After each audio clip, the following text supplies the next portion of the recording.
စုရေအကြောင်းသားတွေကဒီမလေးရှားကိုမလာခင်ပေါ့နော်နေစားစိတ်တစ်လောက်ဘယ်လောက်ကုန်လဲဆိုရင်မေးများကြတယ်မစုအနေနဲ့ရောမလေးရှားကိုဘယ်လောက်ကုန်လဲမသိတစ်လောက်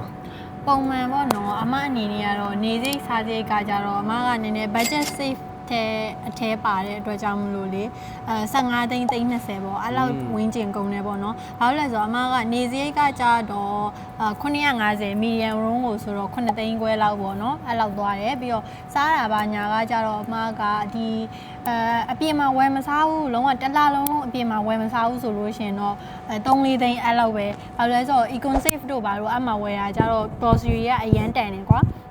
တကယ်လို့ကိုက outside မှာစားတာတွေရှိမယ်ပြီးတော့နောက်တစ်ခုကကိုကနောက်ထပ်အင်ကြီးတွေပါဝယ်တာတို့သိရမလားတခြားလိုအပ်တဲ့ဟာတွေဝယ်တဲ့အခါကျတော့အဲ့ဟာတွေကထပ်ပြီးတော့ကုန်တာအဓိကအဲ့ဟာတွေကကုန်တာပေါ့နော်အဲ့ဒါတွေကကုန်တဲ့အတွက်ကြောင့်မလို့ထပ်ပေါင်းနေနေပေါ့အဲ့လို20 around လောက်သွားတာပြီးတော့ transportation ကကြတော့တစ်လကိုက ringgit 20လောက်ပေါ့နော်ဖြည့်ထားလို့ရှိရင်ကိုတစ်လလုံးကိုကြိုက်တဲ့နေရာသွားလို့အဆင်ပြေတယ်ပေါ့နော်